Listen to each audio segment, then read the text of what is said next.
Marvel Rivals by NetEase quickly became the best-selling hero shooter game since Overwatch. Another game that they licensed back in 2012. Deadlock, the newest project from Valve, who started the hero shooter genre with the game Team Fortress 2 back in 2007. Today we're going to compare these two games across 5 categories: creator company, statistics, skill expression, art style, and fun. If you learned something new, don't forget to like and subscribe to the channel. Marvel Rivals is a vibrant, action-filled game based on classic heroes and villains from the comic book franchise that everyone knows and loves. The characters and themes are familiar and easy to pick up and get into. Deadlock, on the other hand, takes a darker, more noir fiction approach that explores a mystic world with originally designed characters and mechanics that are new to the gaming industry.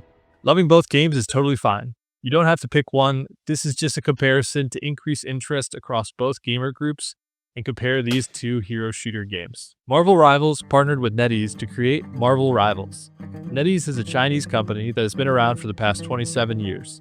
They have a solid portfolio of games published for both PC and mobile. NetEase worked with Epic Games to blend Eastern and Western artistic design while keeping the aesthetic of the Marvel Universe that many fans know and love. This turned out to be a great cooperative effort, paving the way for awesome mechanics like Doctor Strange's portals. It's clear NetEase is invested in the future of this game, as they've already come out with the first season, Eternal Night Falls, with crazy new skins, cool maps, and new characters. NetEase stocks are up, and with the success of the game, they will only continue to grow. Valve is a company familiar to American gamers as the creators of Steam, the online store that most of us use to buy our games from. They also created a number of games over the years, like Team Fortress 2, Portal, Dota, and many more. Because Valve is privately owned, they can make their own rules without having to worry about investors, and they can dictate the creation and expansion of their games. For games like Deadlock, it leaves the future in the hands of developers and owners of the company to decide if they believe in the vision of their product and how it will turn out. Valve has had its pitfalls over the years, with games like Artifact failing to attract new players and shutting down after only 2 years, as well as Dota Underlords not really receiving a lot of love from the devs despite its moderate success. While Deadlock has received tons of updates since its pre-release alpha in August, the future still has yet to be seen as the player count has been dwindling slowly since, while Marvel Rivals continues to grow.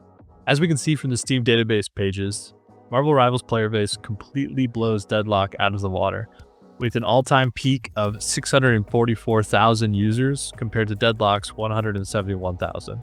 Any way that you can improve at the game is a show of skill expression. Marvel Rivals has 37 unique hero designs, multiple abilities, and an ultimate to use to shift the battle in your favor. Team synergies and composition bonuses that change with the season. Choosing the right team is like playing 6v6 rock, paper, scissors, except sometimes your whole team wants to go scissors and no one wants to play paper. Positioning is key in Marvel Rivals.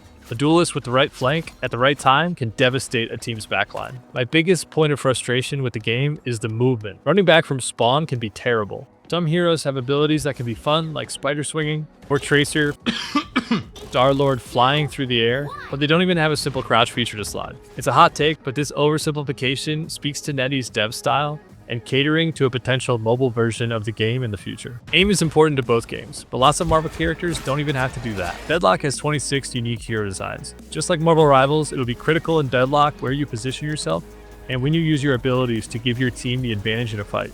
But in Deadlock, there's so many more mechanics that make it more expressive and dynamic to play. Souls are the currency that you earn in game to upgrade your abilities in new and interesting ways, like making them stun, adding additional bounces to your goo, or getting a big bag of money when you successfully assassinate an enemy. You can use these souls to buy items from the shop in-game and decide how you want to build your character. This added layer of build and item progression gives you skill impact where your decisions matter, and obtaining currency faster by farming can determine whether you win or lose. Most importantly, movement in Deadlock is simply the best. It takes 3 simple movement mechanics, 2 of which Marvel Rivals doesn't even have, dashing, crouching, and jumping, and turns them into a symphony of beautiful movement. You can dash jump to have an accelerated leap, you can slide down ramps to maintain speed, you can dash through the air on zip lines throughout the map, you can bounce off walls, double jump, air punch. I mean, the amount of cool shit you can do with just these simple moves is insane. And these techniques are given to every character, and doesn't mean they have less in their kit to sacrifice buttons for movement.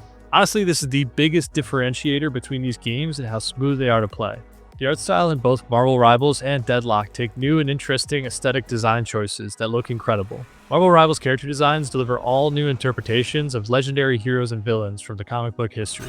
The color palette is vibrant and animated. Even the user interface and switching between characters is clean and snappy. Rivals has already outdone itself with its base character skins, but they continue to drop awesome cosmetics on top of that. Deadlock takes a different approach to its art style, warping a mystical New York into its map, the Cursed Apple. Deadlock is an original IP and doesn't have nearly the depth of lore that Marvel does with its comic book franchise. As such, no one really knows why the minions are these candles that extinguish slowly, the patrons are these monolithic beings that grant wishes, or what the hell this thing is that's riding them all. This gritty fantasy noir art style is innovative and unique, giving the game an air of mystery that draws people in to want to know more about its characters. The game is still in such an early state that the answers to most of these questions are not known. Marvel Rivals released on all platforms with crossplay enabled, giving more options for players to link up with friends, which truly brings the games to life. There are similarities in game modes to Overwatch and Paladins, such as Payload or 3-Point King of the Hill, and players divide into 3 roles: Vanguards, Duelists, and Strategists, which are basically just tank, DPS, and healer.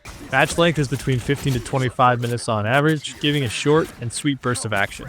The game flows back and forth as characters generate charge on their ultimate ability to turn the tide in their favor. And the ults are cool, but I can only listen to so much. I am ready to put on a show! Us against the world! We are undefeatable! Before I am ready to rip my ears off. And one of the only really big changes that this game has is team-ups. A new addition where characters with thematic backstory gain additional bonuses if they're on the same team. This is really cool with heroes like Hulk and Wolverine, as Wolverine gets thrown across the map by Hulk. Or with the new Human Torch and Storm, as they can create these fiery tornadoes. But it's not nearly as cool when it's just giving someone infinite ammo and shooting fast. Deadlock is not fully released and is only accessible from a player that currently has access, severely limiting its player base. If you don't have the game but want to give it a try, click the Discord link down below and we'll get you set up with a copy of the game right away. Deadlock's map has lanes connecting the 2 opposing bases, filled with towers and defenses to break through, and a constant wave of minions clashing in between. The match length is between 25 and 35 minutes on average, taking slightly longer than Marvel Rivals games. The game changes more dynamically in this time, transitioning from the laning phase to fighting for broader objectives and sieging the bases.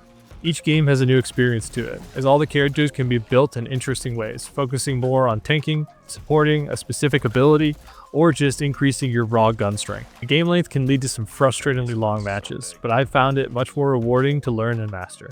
Marvel Rivals is by far the most popular game of 2025, reaching number 3 on the Steam charts and holding steadily there. Deadlock, unfortunately, isn't even in the top 100, sitting at 113 on the list. We still love it. We still love it though.